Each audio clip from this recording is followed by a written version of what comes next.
Hello friend, good evening. Welcome to the noble profession. स्वागत है आपका हमारे यूट्यूब चैनल पे। और आज जैसा कि आपको पता चल चुका है कि यूपी एनएचएम सीएचओ का रिज़ल्ट आ चुका है 2800 पोस्ट वाला। और जिन लोगों का भी सिलेक्शन हुआ है उसको मेरी तरफ से कॉन्ग्रेचुलेशंस।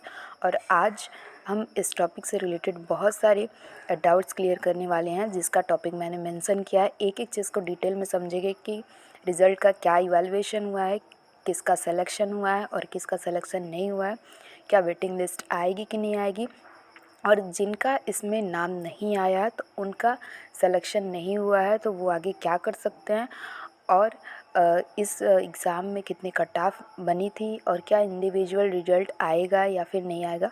तो शुरू से लेके लास्ट तक इस वीडियो में बने रहें। और आपको वीडियो पसंद आए तो आप वीडियो को लाइक करें।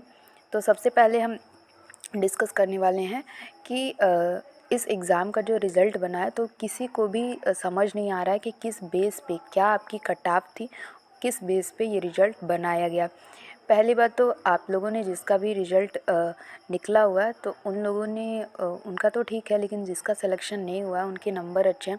बहुत से लोगों का सिलेक्शन नहीं हुआ है जिनके नंबर बहुत अच्छे थे, 60-70 नंबर तक भी सिलेक्शन नहीं हुआ है। वहीं 50-52 वालों का सिलेक्शन हो गया। अगर किसी का सिलेक्शन नहीं हुआ है तो वो अगर अपने रिलेटिव में, अपने फ्रेंड सर्किल में बात कर रहे हैं तो उन्हें पता चल रहा है कि कम नंबर वालों की, उनके जो फ्रेंड थे उनका सिलेक्शन हो चुका है और उनका ज़्यादा नंबर है तो उनका सिलेक्शन नहीं हुआ। तो इसमें कहीं ना कहीं बहुत सारे वेरिएंट आपको पता चलेंगे। तो वन बाय वन हम इस बात पे डिस्कस करेंगे। सबसे पहले बात कि कम नंबर वालों का सिलेक्शन हो गया है और ज़्यादा नंबर पाने वाले का सिलेक्शन नहीं हुआ है। तो सबसे पहले ये डिस्कस करना है कि ऐसा क्यों हुआ है। तो मैं बता दूं कि टोटल पेपर जो हुआ था 6 शिफ्ट में हुआ था। सबको पता है कि 9 और 10 तारीख के एग्ज़ाम में 6 शिफ्ट में टोटल पेपर हुए थे। तो अब इसमें क्या हुआ कि नॉर्मलाइजेशन हुआ है। तो जिन बच्चों का एग्ज़ाम 9 तारीख के शिफ्ट में था, 9 तारीख का पेपर इजी था और 10 तारीख का पेपर ज़्यादा टफ था। तो इस वजह से जो भी कैंडिडेट जो 10 तारीख में थे तो उनके मार्क्स अगर कम भी थे तो उसमें नॉर्मलाइजेशन होके वो नंबर बढ़ गया है। तो इस वजह से उनके सिलेक्शन मैक्सिमम हुए हैं। और जिनके 9 तारीख में थे तो उनका सिलेक्शन इस वजह से कम हो गया क्योंकि 9 तारीख का पेपर थोड़ा इजी था। और नॉर्मलाइजेशन के बाद जिसका भी नंबर ज़्यादा हुआ, चाहे 9 तारीख का चाहे 10 तारीख का, नॉर्मलाइजेशन के बाद जिसका भी नंबर ज़्यादा हुआ उनका सिलेक्शन हुआ। तो ये एनएचएम के द्वारा यही बात है कि नॉर्मलाइजेशन हुआ है, इस वजह से कम वाले का ना होके, जैसे 9 तारीख के शिफ्ट में अगर किसी ने 50 नंबर पाया और 10 तारीख के शिफ्ट में अगर किसी ने 45 नंबर पाया, तो जब नॉर्मलाइजेशन हुआ दोनों पेपर का तो 45 नंबर वाले का सिलेक्शन हो गया और 50 नंबर वाले का सिलेक्शन नहीं हुआ। क्योंकि नॉर्मलाइजेशन में जिस शिफ्ट का पेपर इजी था उनके नंबर कम हुए हैं और जिनका पेपर टफ था उनके नंबर इंक्रीज़ हुए। यही प्रोसेस एनएचएम के द्वारा हुआ है और इस वजह से ही कम नंबर वालों का सिलेक्शन हो गया और ज़्यादा नंबर वालों का सिलेक्शन नहीं हुआ। फिर भी बहुत सारे स्टूडेंट का डाउट है कि मैं जनरल से हूँ तो मेरा सिलेक्शन नहीं हुआ। इसमें एक चीज़ आप नोटिस करिएगा कि मेरी जो मतलब सिस्टर है उसका यूपीसीएचओ में गोरखपुर मिला है और हम लोग ओबीसी कैटेगरी से आते हैं, लेकिन उसका जो ज्वाइनिंग मतलब उसको जो सीट मिली है वो जनरल की मिली है। तो इसमें ये मैंने नोटिस किया कि जो भी जनरल के कैंडिडेट हैं उनके अच्छे खासे नंबर होने के बाद भी ओबीसी को कैंडिडेट को उनकी सीट दे दी गई है रैंक वाइज, और जनरल वालों को मतलब मिनिमम क्वालिफाइंग मिला हुआ है। ठीक है, उनका सिलेक्शन नहीं हुआ है। मेरी जो सिस्टर है उसका मतलब 60 नंबर पे 10 तारीख के लास्ट शिफ्ट में था तो उसका सिलेक्शन हो गया। वहीं 59 नंबर पे एक और जनरल कैंडिडेट है तो उसका नहीं हुआ। तो ओबीसी वालों का आप लोगों ने, आप किसी से पता करिएगा, तो ओबीसी वालों को जनरल की सीट मिल गई, इसी वजह से जनरल के स्टूडेंट का रिजल्ट नहीं आया। और दूसरी बात ये है कि इंडिविजुअल रिजल्ट क्यों नहीं आया। तो सबसे पहले बात, हर एग्ज़ाम में, यूपी के हर एग्ज़ाम में धांधली की वजह से थोड़ी सी भी ट्रांसपेरेंसी नहीं है, मतलब पारदर्शिता बिल्कुल भी नहीं है। अगर ऐसा पारदर्शिता होती थोड़ी सी भी तो सबके रिजल्ट कार्ड आ जाने थे। तो इससे सब लोग अपना देख लेते कि मेरा कितना नॉर्मलाइजेशन हुआ है, कितना मेरा एक्चुअल मार्क था, कितनी कट ऑफ थी। एटलीस्ट कट ऑफ तो निकालनी चाहिए कि इस कट ऑफ से सिलेक्शन हुआ।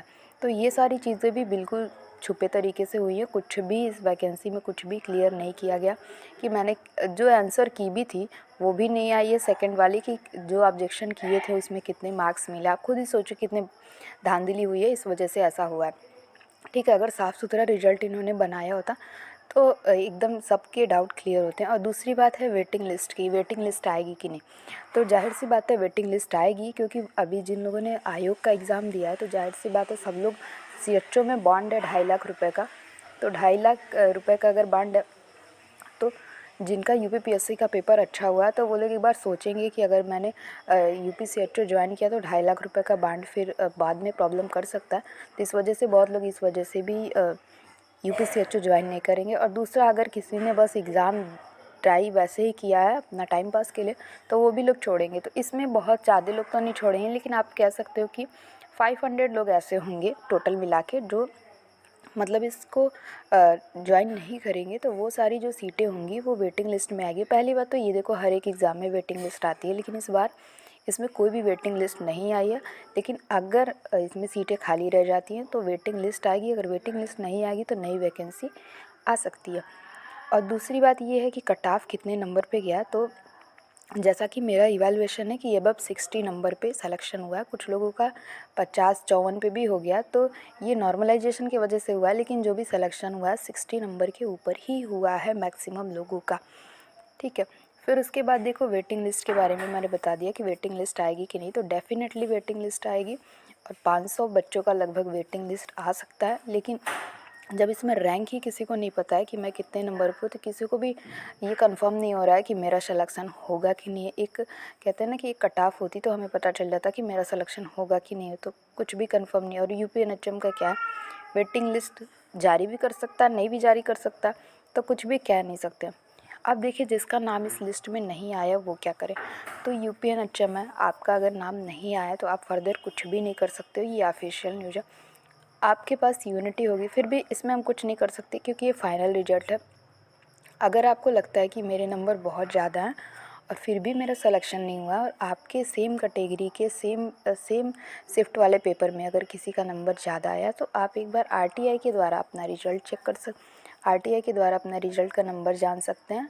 और आपको अगर कोई कंप्लेन करना है तो आप कंप्लेन कर सकते हैं। आपकी मान लीजिए अच्छे खासे नंबर है और आपका सिलेक्शन नहीं हुआ, जस्ट आपके फ्रेंड का सेम कैटेगरी में सिलेक्शन हो गया, तो आप ऑब्जेक्शन कर सकते हैं। उसके लिए आपको RTI फाइल करनी होगी, तो आपको पता चल जाएगा कि आपके कितने नंबर हुए हैं। अब क्या आपका सिलेक्शन भी नहीं हुआ अच्छे नंबर पे, तो सही बात है, बहुत से लोगों का ऐसा सिलेक्शन नहीं हुआ है। मेरे पास बहुत सारे कमेंट आए कि मेरा इतना नंबर था नहीं हुआ, और जिसका कम नंबर था उनका हो गया। तो किसी को भी क्लियर नहीं हो रहा है रिजल्ट से रिलेटेड कि क्या हुआ है क्या नहीं हुआ। और दूसरी बात, इंडिविजुअल रिजल्ट क्यों नहीं आया। इंडिविजुअल रिजल्ट तो इसीलिए नहीं आया कि ताकि सबको पता न चल जाए कि धांधली इसमें हुई है। जिसका पैसा लिया है उन लोगों ने, उनको इसमें सिलेक्शन दिया है, और जिसका नहीं लिया उनको भी मिला सिलेक्शन, लेकिन कुछ हद तक इसमें धांधली हुई है और इस वजह से ऐसा हुआ। तो जिन लोगों का भी सिलेक्शन नहीं हुआ है, अगर उनके नंबर अच्छे हैं तो आप मेरे कमेंट सेक्शन में ज़रूर बताएं, जिससे हम इवैल्यूएट कर पाएँ कि कितने नंबर तक सिलेक्शन नहीं हुआ है और किसका इतना था तो नहीं हुआ और कम नंबर का हो गया। आपको जितनी भी जानकारी है आप कमेंट सेक्शन में कमेंट कर सकते हैं, अगर आपके साथ भी ऐसा एक्सपीरियंस हुआ है तो। और दूसरी बात, जिनका सिलेक्शन नहीं हुआ वो क्या कर सकते हैं। तो भाई, जिसका सिलेक्शन नहीं हुआ आप कितना भी अब करो, UP NHM में कुछ होने वाला नहीं है। तो आप नेक्स्ट एग्ज़ाम का प्रिपरेशन करिए, आपके पास बहुत ऑप्शन है।